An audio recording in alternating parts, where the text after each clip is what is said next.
देश के रक्षा मंत्री श्रीमान राजनाथ सिंह जी, हिमाचल प्रदेश के मुख्यमंत्री श्री राम जयराम ठाकुर जी, केंद्रीय मंत्रिमंडल में मेरे साथी हिमाचलનો છોકરો अनुराग ठाकुर, हिमाचल सरकार के मंत्रीगण, अन्य जनप्रतिनिधिगण, chief of defence staff general Bipin Rawat ji, army chief, रक्षा मंत्रालय, बॉर्डर रोड ऑर्गेनाइजेशन से जुड़े सभी साथी और हिमाचल प्रदेश के मेरे भाइयों और बहनों, आज का दिन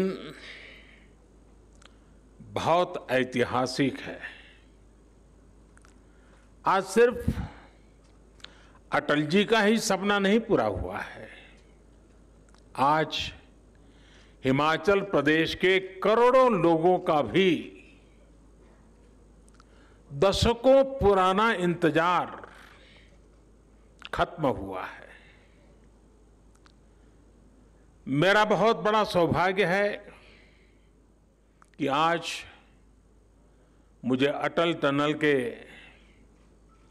लोकार्पण का अवसर मिला है। और जैसा अभी राजनाथ जी ने बताया, मैं यहाँ संगठन का काम देखता था। यहाँ के पहाड़ों, यहाँ की वादियों में अपना बहुत ही उत्तम समय बिताता था। और जब अटल जी मनाली में आके रहते थे तो अक्सर उनके पास बैठना, गपशप करना, और मैं और धूमल जी एक दिन चाय पीते पीते इस विषय को बड़े आग्रह से उनके सामने रख रहे थे। और जैसा अटल जी का विशेषता थी, वो बड़ी आंखें खोल करके हमें गहराई से पढ़ रहे थे कि हम क्या कह रहे हैं। फिर मुंडी हिला देते थे, हाँ भाई। लेकिन आखिरकार जिस बात को लेकर मैं और धूमल जी उनसे लगे रहते थे, वो सुझाव अटल जी का सपना बन गया, संकल्प बन गया, और आज हम उसे एक सिद्धि के रूप में अपनी आंखों के सामने देख रहे हैं। इससे जीवन का कितना बड़ा संतोष हो सकता है, आप कल्पना कर सकते हैं। अब से पहले, कुछ मिनट पहले, हम सब ने एक मूवी भी देखी और मैंने वहाँ एक पिक्चर गैलरी भी देखी, the making of Atal tunnel. अक्सर लोकार्पण की चकाचौंध में वो लोग कहीं पीछे रह जाते हैं जिनके परिश्रम से ये सब संभव हुआ है। अभेद्य पीर पंजाल का उसको भेद कर एक बहुत कठिन संकल्प को आज पूरा किया गया है। इस महायज्ञ में अपना पसीना बहाने वाले, अपनी जान जोखिम में डालने वाले मेहनतकश जवानों को, इंजीनियरों को, सभी मजदूर भाई बहनों को आज मैं आदरपूर्वक नमन करता हूं। साथियों, अटल टनल हिमाचल प्रदेश के एक बड़े हिस्से के साथ साथ नए केंद्र शासित प्रदेश लेह लद्दाख की भी लाइफलाइन बनने वाला है। अब सही मायनों में हिमाचल प्रदेश का ये बड़ा क्षेत्र और लेह लद्दाख देश के बाकी हिस्सों से हमेशा जुड़े रहेंगे। प्रगति पथ पर तेजी से आगे बढ़ेंगे। इस टनल से मनाली और केलोंग के बीच इसकी दूरी 3-4 घंटे कम हो ही जाएगी। पहाड़ के मेरे भाई बहन समझ सकते हैं कि पहाड़ पर 3-4 घंटे की दूरी कम होने का मतलब क्या होता है। साथियों, लेह लद्दाख के किसानों, बागवानों, युवाओं के लिए भी अब देश की राजधानी दिल्ली और दूसरे बाजार तक उनकी पहुंच आसान हो जाएगी। उनका जोखिम भी कम हो जाएगा। यही नहीं, ये टनल देवधारा हिमाचल और बुद्ध परंपरा के उस जुड़ाव को भी सशक्त करने वाली है जो भारत से निकलकर आज पूरी दुनिया को नई राह, नई रोशनी दिखा रही है। इसके लिए हिमाचल और लेह लद्दाख के सभी साथियों को बहुत बहुत बधाई। साथियों, अटल टनल भारत के बॉर्डर इंफ्रास्ट्रक्चर को भी नई ताकत देने वाली है। ये विश्व स्तरीय बॉर्डर कनेक्टिविटी का जीता जागता प्रमाण है। हिमालय का ये हिस्सा हो, पश्चिम भारत में रेगिस्तान का विस्तार हो, या फिर दक्षिण और पूर्वी भारत का तटीय इलाका, ये देश की सुरक्षा और समृद्धि दोनों के बहुत बड़े संसाधन है। हमेशा से इन क्षेत्रों के संतुलित और संपूर्ण विकास को लेकर यहां के इंफ्रास्ट्रक्चर को बेहतर बनाने की मांग उठती रही है, लेकिन लंबे समय तक हमारे यहां बॉर्डर से जुड़े इंफ्रास्ट्रक्चर के प्रोजेक्ट या तो प्लानिंग के स्टेज से बाहर ही नहीं निकल पाए, या जो निकले वो अटक गए, लटक गए, भटक गए। अटल टनल के साथ भी कभी कभी तो कुछ ऐसा महसूस भी हुआ है। साल 2002 में अटल जी ने इस टनल के लिए अप्रोच रोड का शिलान्यास किया था। अटल जी की सरकार जाने के बाद जैसे इस काम को भी भुला दिया गया। हालत ये थी कि साल 2013-14 तक टनल के लिए सिर्फ 1300 मीटर यानी 1.5 किलोमीटर से भी कम काम हो पाया था। एक्सपर्ट बताते हैं कि जिस रफ्तार से अटल टनल का काम उस समय हो रहा था, अगर उसी रफ्तार से काम चला होता तो ये सुरंग साल 2040 में जाकर के शायद पूरी होती। आप कल्पना करिए, आपकी आज जो उम्र है उसमें 20 वर्ष और जोड़ लीजिए, तब जाकर लोगों के जीवन में ये दिवस आता, उनका सपना पूरा होता। जब विकास के पथ पर तेजी से आगे बढ़ना हो, जब देश के लोगों के विकास की प्रबल इच्छा हो, तो रफ्तार बढ़ानी ही पड़ती है। अटल टनल के काम में भी 2014 के बाद अभूतपूर्व तेजी लाई गई। बीआरओ के सामने आने वाली हर अड़चन को हल किया गया। नतीजा ये हुआ कि जहां हर साल पहले 300 मीटर सुरंग बन रही थी, उसकी गति बढ़ाकर 1400 मीटर प्रति वर्ष हो गई। सिर्फ 6 साल में हमने 26 साल का काम पूरा कर लिया। साथियों, इंफ्रास्ट्रक्चर के इतने अहम और बड़े प्रोजेक्ट के निर्माण में देरी से देश का हर तरह से नुकसान होता है। इससे लोगों को सुविधा मिलने में तो देरी होती है, इसका खामियाजा देश को आर्थिक स्तर पर उठाना पड़ता है। साल 2005 में ये आकलन किया गया था कि ये टनल लगभग 950 करोड़ रुपए में तैयार हो जाएगी, लेकिन लगातार होती देरी के कारण आज ये 3 गुना से भी ज्यादा यानी करीब करीब 3200 करोड़ रुपए से अधिक खर्च करने के बाद पूरी हो पाई है। कल्पना कीजिए कि अगर 20 साल और लग जाते तब क्या स्थिति होती। साथियों, कनेक्टिविटी का देश के विकास से सीधा संबंध होता है। ज्यादा से ज्यादा कनेक्टिविटी यानी उतना ही तेज विकास। खासकर बॉर्डर एरिया में तो कनेक्टिविटी सीधे सीधे देश की रक्षा जरूरतों से जुड़ी होती है।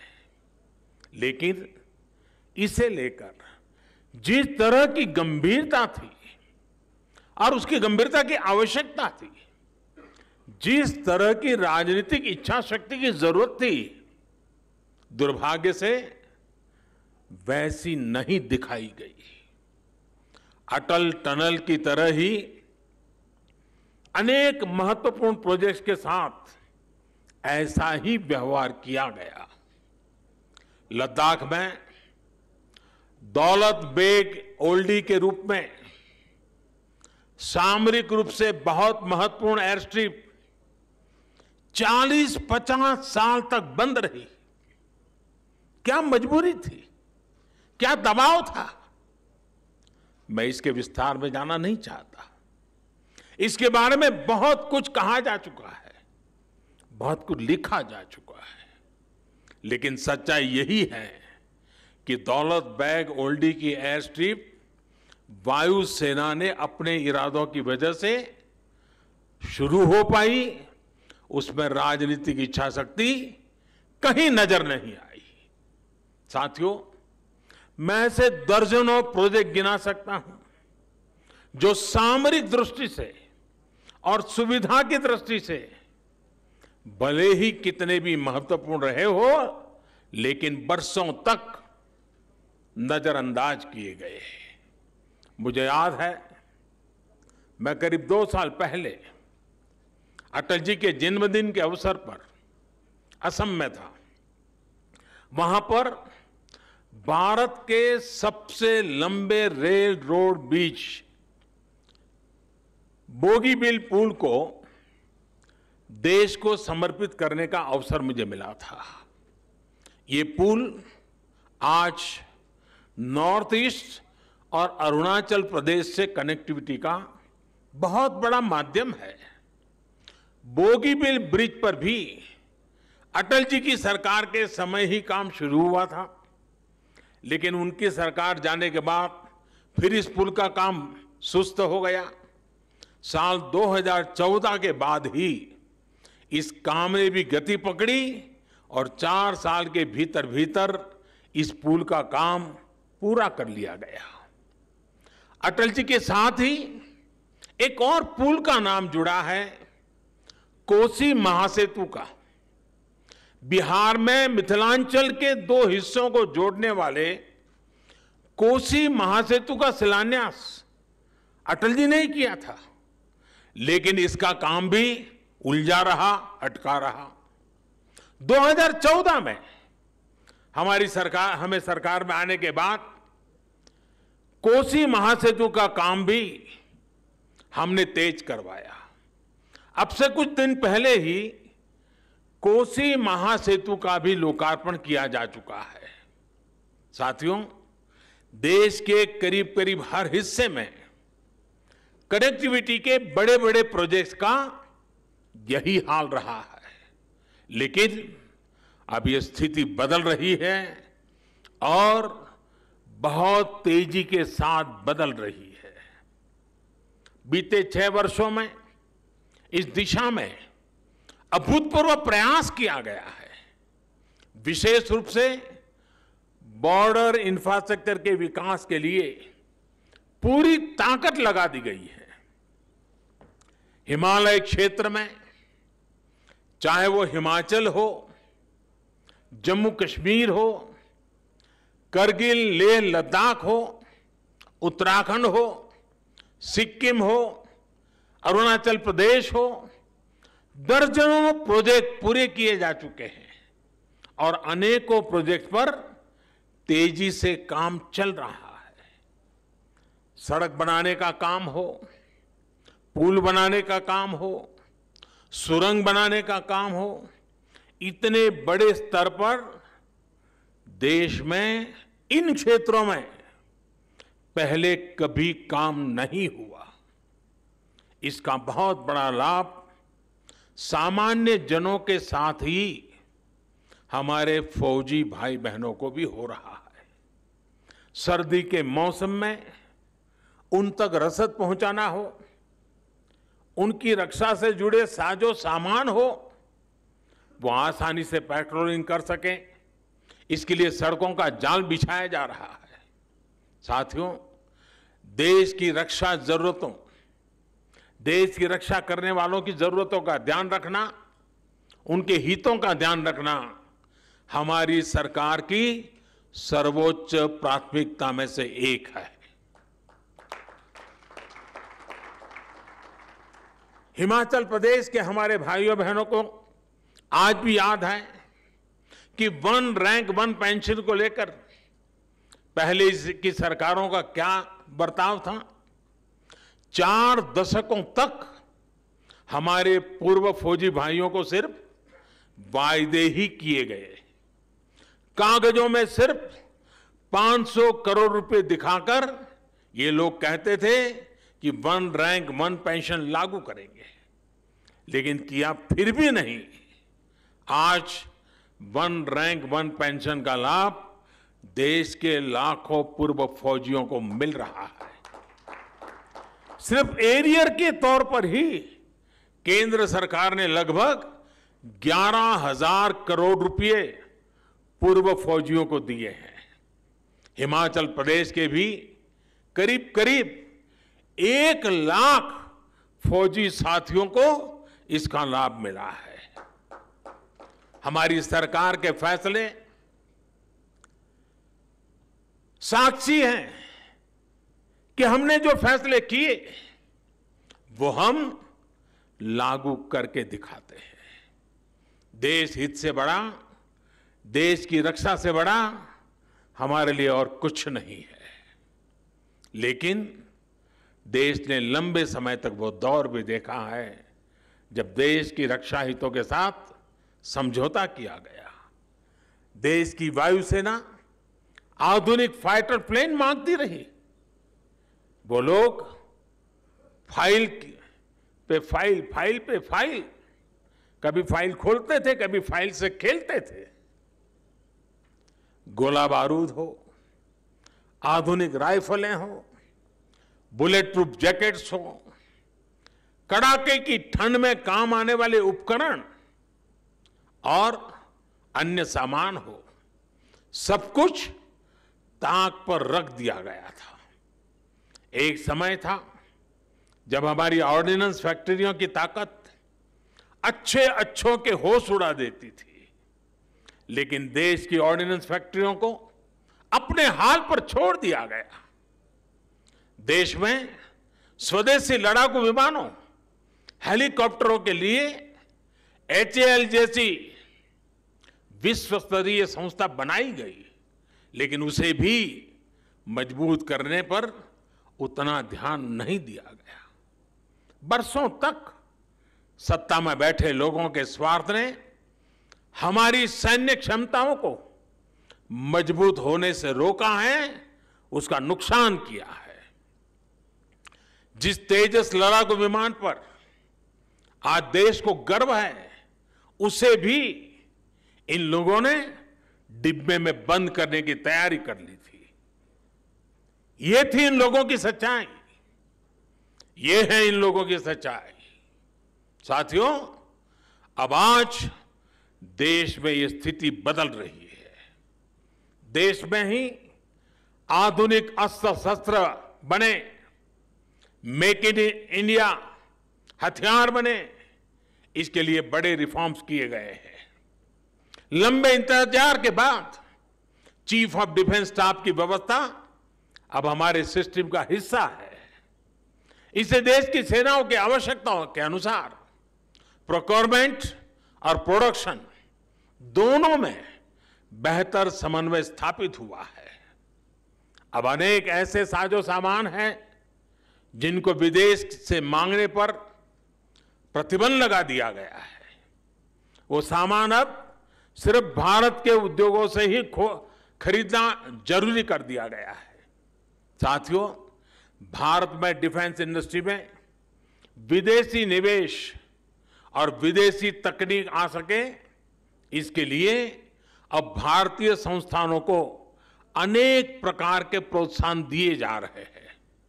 जैसे जैसे भारत की वैश्विक भूमिका बदल रही है, हमें उसी तेजी से, उसी रफ्तार से अपने इंफ्रास्ट्रक्चर को, अपने आर्थिक और सामरिक सामर्थ्य को भी बढ़ाना है।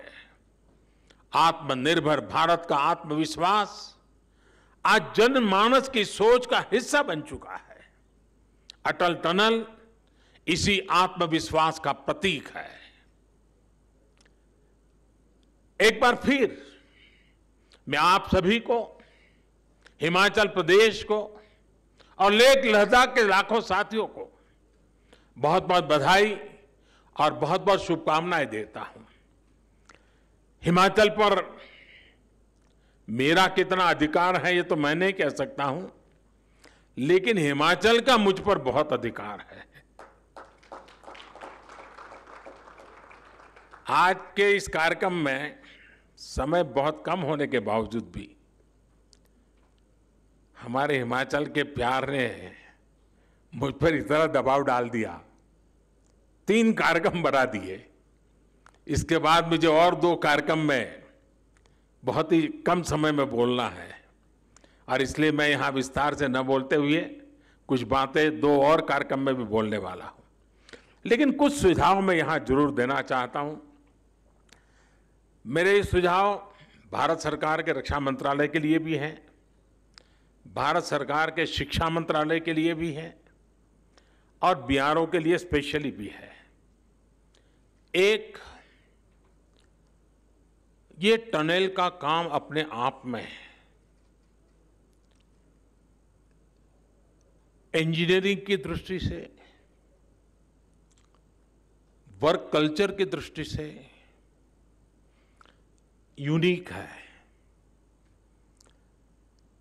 पिछले इतने वर्षों में, जब से इसका डिजाइनिंग का काम शुरू हुआ, कागज पे लिखना शुरू हुआ, तब से लेकर कब तक, अब 1000-1500 लोग ऐसे छांटे, मजदूर भी हो सकता है और टॉप व्यक्ति भी हो सकता है।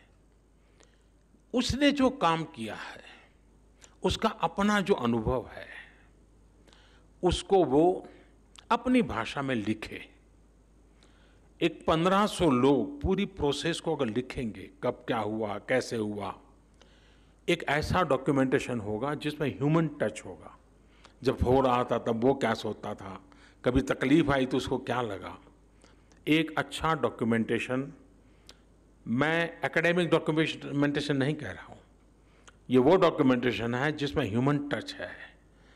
किसी मजदूर काम करता होगा, उस दिन खाना नहीं पहुंचा होगा, कैसे काम किया होगा, उस बात का भी बड़ा महत्व होता है।